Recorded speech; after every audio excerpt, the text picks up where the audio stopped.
We are Catholic, and there are rules, so your soul isn't condemned to the fire pits of hell.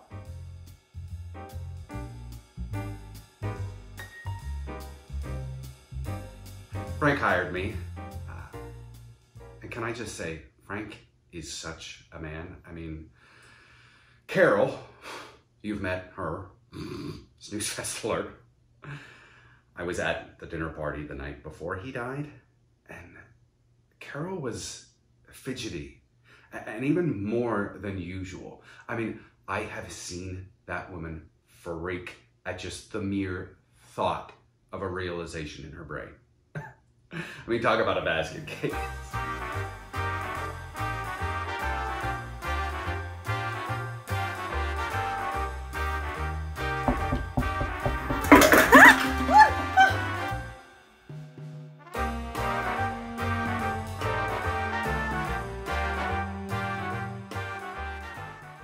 When I met Carol, I was full-blown into the investigations of these murders all over New York City.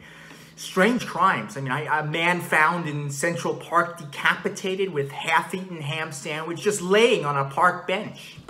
Any suspects? Not a single suspect. I'm still on the case, but we're dealing with a mastermind of a man here. He's done this before for years. Most likely a killer for hire.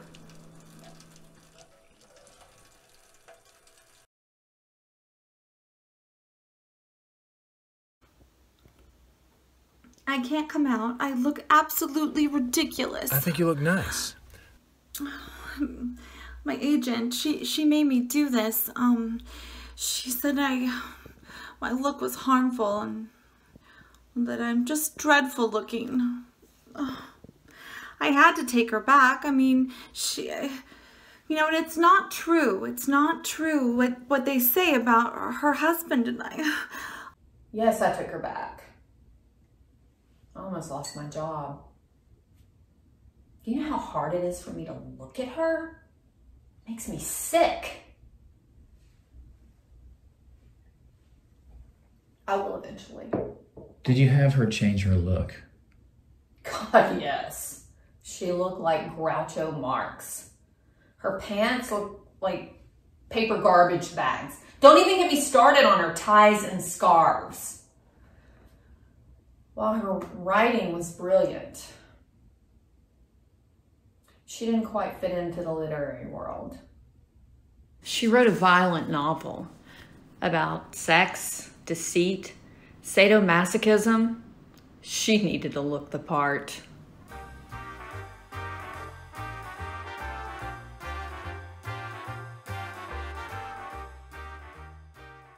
But Carol, she didn't stay a virgin till 25 because she wanted to. You know, Viagra? Well, Carol is the opposite. I swear, once she started talking to guys, their peck is practically inverted into vaginas. Now, my other daughter, Teresa, she's a real slut. I'm ready.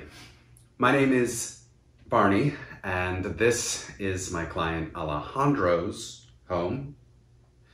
And can I be honest with you? It has been a nightmare trying to get this bachelor in shape. I'm only doing this because he's cute, he's young. I cut that part out.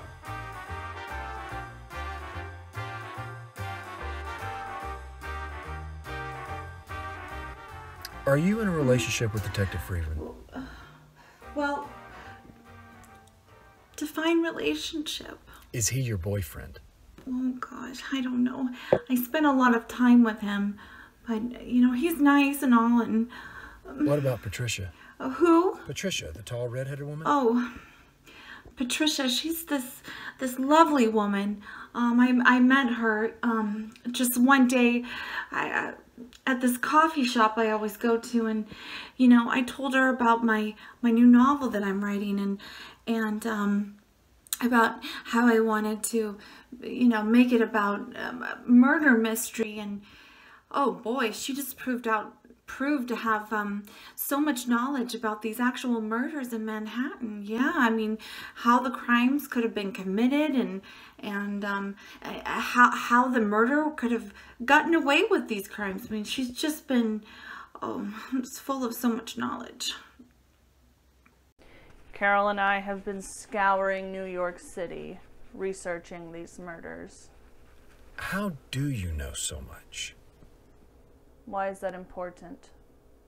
I just do. Can't you see that I'm highly, well, extremely smart?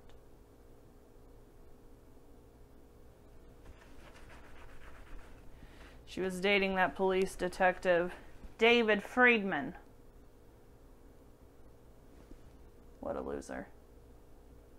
He has no idea how close he is to his investigation. He seems like one of those people out of a Woody Allen film. If I had been casting, I would have at least cast Owen Wilson.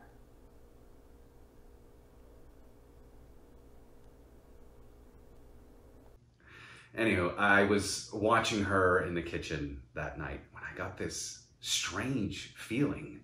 What happened? Nothing. Except, well, a light on the balcony exploded. I mean, glass shattered everywhere. Only Miss Scaredy Pants? She didn't even blink. As if she knew it was going to happen.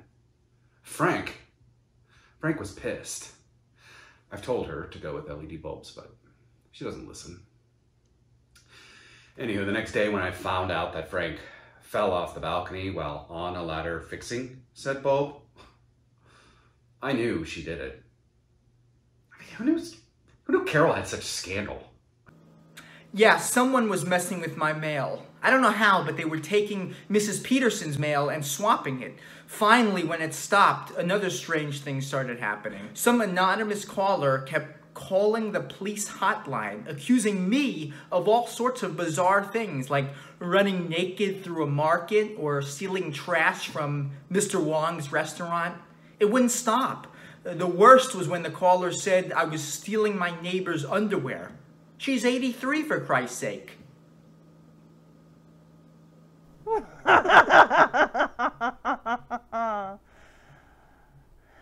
Well, the detective seems disturbed. You really think he did all those things? It seems like someone was pranking him.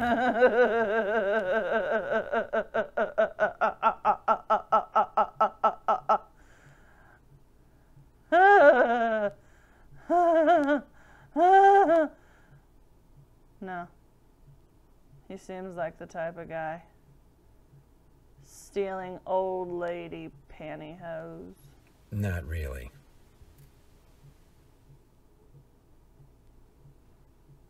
Are you disagreeing with me?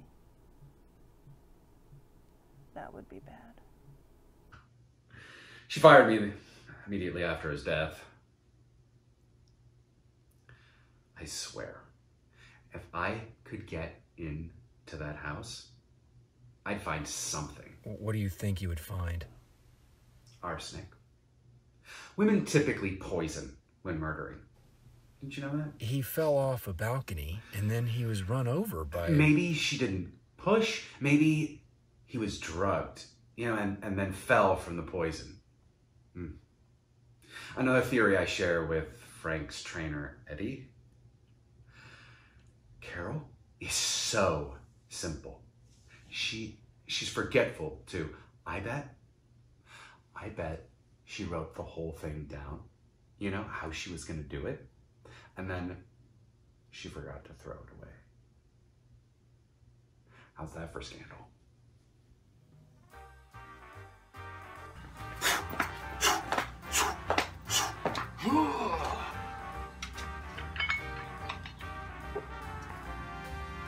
I trained Frank before I moved to LA.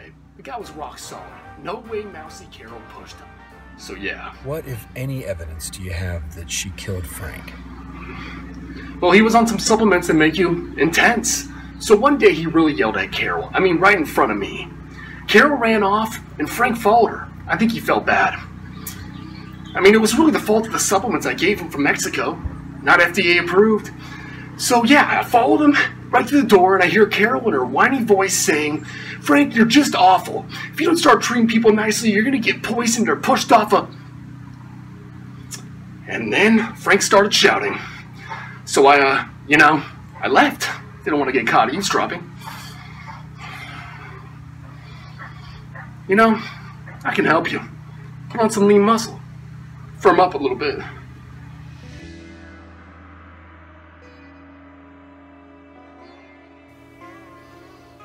Carol might have killed her husband, but who are we to judge, and why is this the truth that you seek? That's what our film's about? I find that to be unbearably boring. Instead, what I find fascinating is all these people she has entangled herself with.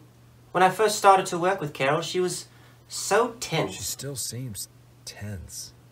Precisely. She has been unaffected by my treatments, and I even tried placebo therapy. I told her she was cured. Did it work? No. Could it be she's unresponsive because of your style or method of these unorthodox treatments? Maybe they just don't work? Oh, I see.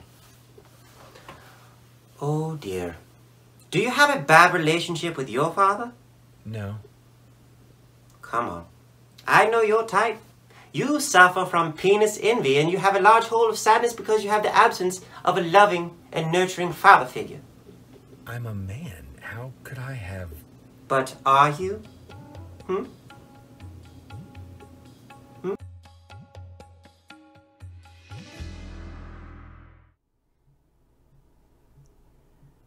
I kissed her, you know that? Did she tell you that?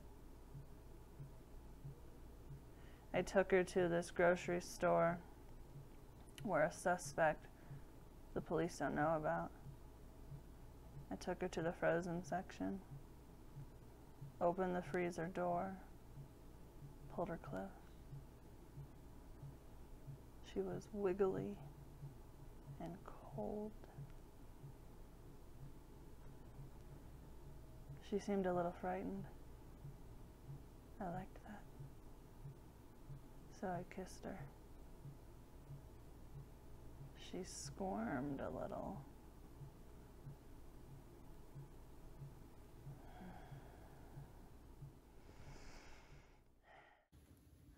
I was walking through the local grocery store, and this strange woman with bright red hair asked me for help. I followed her to the frozen section. She removed the bag of ice and held it up to my head. She said, "That'll do just fine." Why hold it up to your head? Didn't you hear about the man in Central Park? Yes. Head removed, body left on a bench. They never found his head.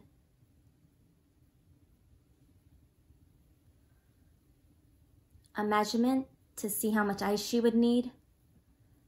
Oh my God, you're just as bad as the police.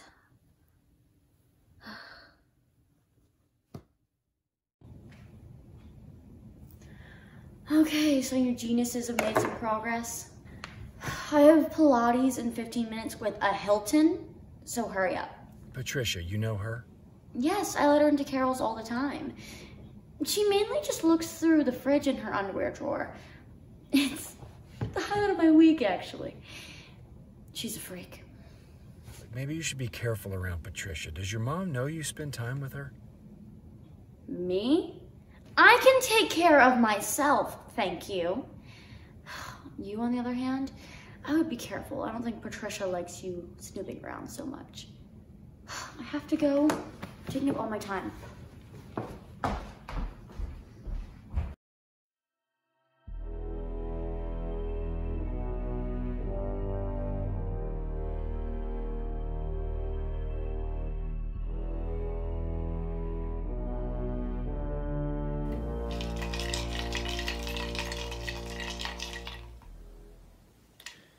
Now let's get to the real story.